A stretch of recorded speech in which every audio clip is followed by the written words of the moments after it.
Hey, honey, can you get one of the kids to show me how this Twitter thing works? Honey, I need to get on Instagram. Time for more of the Rod Pedersen Show. Welcome back, everybody, to the big show. Rod Pedersen Show, episode 167 of Canada's only live morning sports talk show, coming to you from the bunker out here in Western Canada. I'm just going to ring the bell because Clark says to watch the prompter. There's lots of news coming down the pipe while we've been on the air here over the last 90-some minutes. Carl Tubert watching the program, and Carl writes in, great interview, Rod, listening from Calgary, where Colton's brother Wyatt is playing in a midget tournament. From Big Carl. I call him Big Carl. Carl T. Thank you, Carl. And I asked Tubi's team if he needs a broadcaster. I'd love to move to Bellingham, Washington. Are you kidding me? Never been. I don't even know anything about it. It's beautiful. About it. It's on the road between Seattle and Vancouver. Oh, that Washington. Okay. Oh. Washington State. Yeah. Beautiful over there. Here's my thing on the Western States Hockey League. From a Colton Tubert perspective, get in, get out. Get in, have success, get out. Are you following anything that's going on with the WSHL? I'm not. Like, it's not necessarily a bad league. That's where Kevin Kaminsky came from with the Fresno Monsters. Like, I'm following it. But Meadow Lake has a team. Meadow Lake, Saskatchewan, has a team in the WSHL, but it just disbanded this week. There was an incident in a game against, I believe, Hinton. You know where that is. You're an Alberta guy. And that was it. There was an incident in the crowd. It involved the visiting coach. I guess I'm the only nerd that reads this stuff. And then they end up disbanding the team the next morning. It wasn't just because of the crowd incident, but it broke. And some teams, it sounds like Colton's teams are running pretty well. Coach was swinging a stick, right? So you did hear about it? Yeah, that incident I did. Yeah, well, that's the league. Like, that's insane. But they live... Like Jim Playfair style, like up on the bench? Yes. A fan had him by the scruff of the neck. Assistant, he came in there like just like... Well, don't act like you don't know. You know. Well, I don't know the league, but I know the incident. How do you know about the incident? Because it's been in the news. Okay. So I've been paying attention to that. I didn't realize much about the league, though. I didn't... My knowledge into it or my exploration it didn't go further than that. There was a team in northern Alberta that Troy Mick was coaching this year. I think Cold Lake. And Troy Mick's a former Pat, Portland Winterhawk, Vernon Vipers. Pretty big name in hockey, Troy Mick. He left. They folded. So, yeah. But this league operates in sectors. Sounds like pockets. Pockets, whatever you want, quadrants. Yeah. Okay, all over North America. So did the whole thing fold or just that? No, just certain teams are dropping out here. Okay. So that quadrant of which Tubert operates in with his team is actually doing pretty well. But the one in Western Canada is not. And they're considered a rogue league where parents have to pay for their kids to play.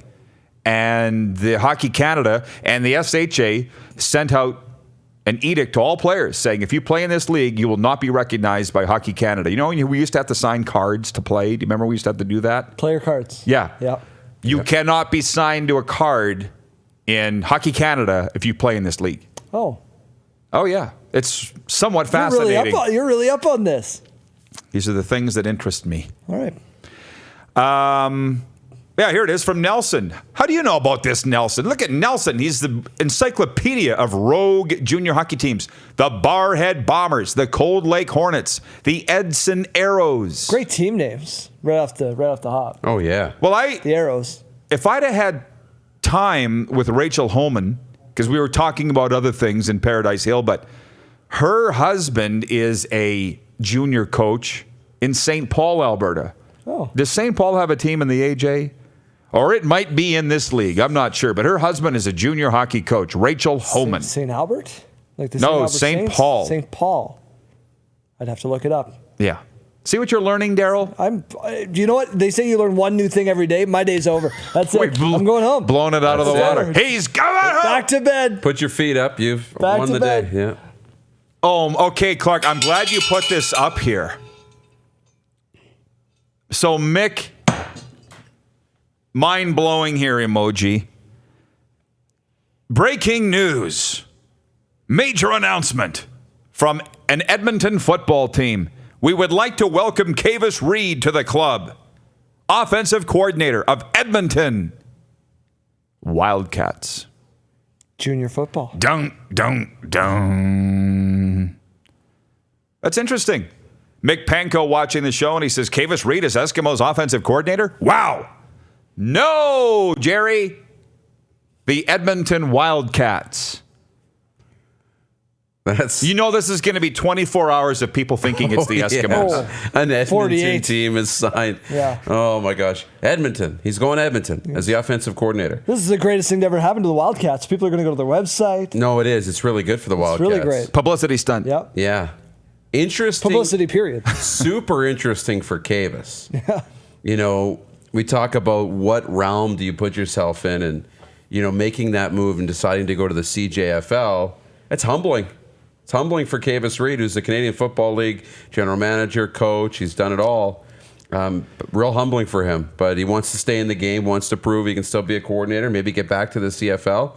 So he's taken his medicine, and he's going to go and continue to do what he loves to do, which is coach football. So, Which I totally get. I totally respect. He's getting in it for the love of the game. Why are we on the air here? For the love of broadcasting. Same thing. Yep. So kudos for Kavis for doing that. But don't be fooled, folks. When people are telling you that Kavis Reed's been hired as Edmonton's offensive coordinator, please chime in and say, it's the Wildcats. Which is cool in the PFC, but it's not the Eskimos. More breaking news from Clark.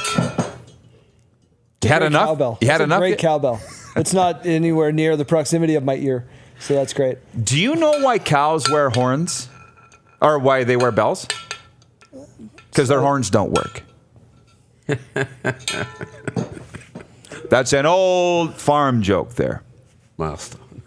I love my. Why do cows wear bells? Because their horns don't work. I kind of muddled it up, but you get the point. More breaking news. I'm going to use that at some point. Maybe that'll be the question of the day on CTV Morning Live, those questions that you have. Yeah. You solicit from the viewers. Yeah. Tell us your best dad joke. The Alouettes have released Antonio Pipkin ahead of a roster bonus. So Antonio Pipkin, who's a fan of the show, right, Clark? He likes our Instagram posts. That tells us that he's a fan of the show. He's now going to be on the street. Somebody signing Antonio Pipkin? I would think so. Yeah, I would too. He was the next big thing in Montreal for a while. Yeah. Till the emergence of Vernon Adams Jr. No, he was. He's going to make. He's going to find a home. The teams out there will need an insurance policy or a backup. I mean, how many starting quarterbacks last the full season and don't need some time off at some point due to injury? So he'll play. So He won't be the first domino to fall, though. no, right? It's going to be Matt oh Nichols. yeah, for sure. It'll be and then- Nichols, or it'll be Arbuckle, or it'll be Right. one of the others before it happens. But yeah, that's interesting. Montreal clearing out some space, and then you Don't know, have to. It's about money. it's about money. Always and with, is. And with James Wilder Yeah. Jr. now going to Montreal, that's big too, right? So they've been busy. I like what the Alouettes are doing. I really do. Bandit, we'll let you go, and we'll come back with the overtime. But what would you like our viewers and listeners to know? What's up? Give us something. What's up? What's up? It was 6 to 9, Monday to Friday, CTV Morning Live. If you can tune in, that'd be great. We got a whole roster of guests. We're still talking about Bell Let's Talk Day and continuing the conversation of mental health because it's not just one day. Awesome. It's throughout the course of an entire year. So I enjoyed you on Pure Country this morning.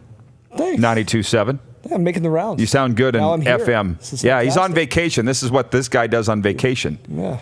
Yeah. And the hat. I get to hang out with people like you. I appreciate And This Brandon is Hall. fantastic. And the hat. I like it. Berta. Little Can you taste get a of look home. at look straight at taste the of home. camera, Daryl? Sideways map. Of You act like Alberta. you're a Little taste of TV home. rookie. Nope. There we go. upside down. There you go. It's straight in front of you, buddy. Yeah, I know. Vacation. Repping the province. Yeah. Repping the province.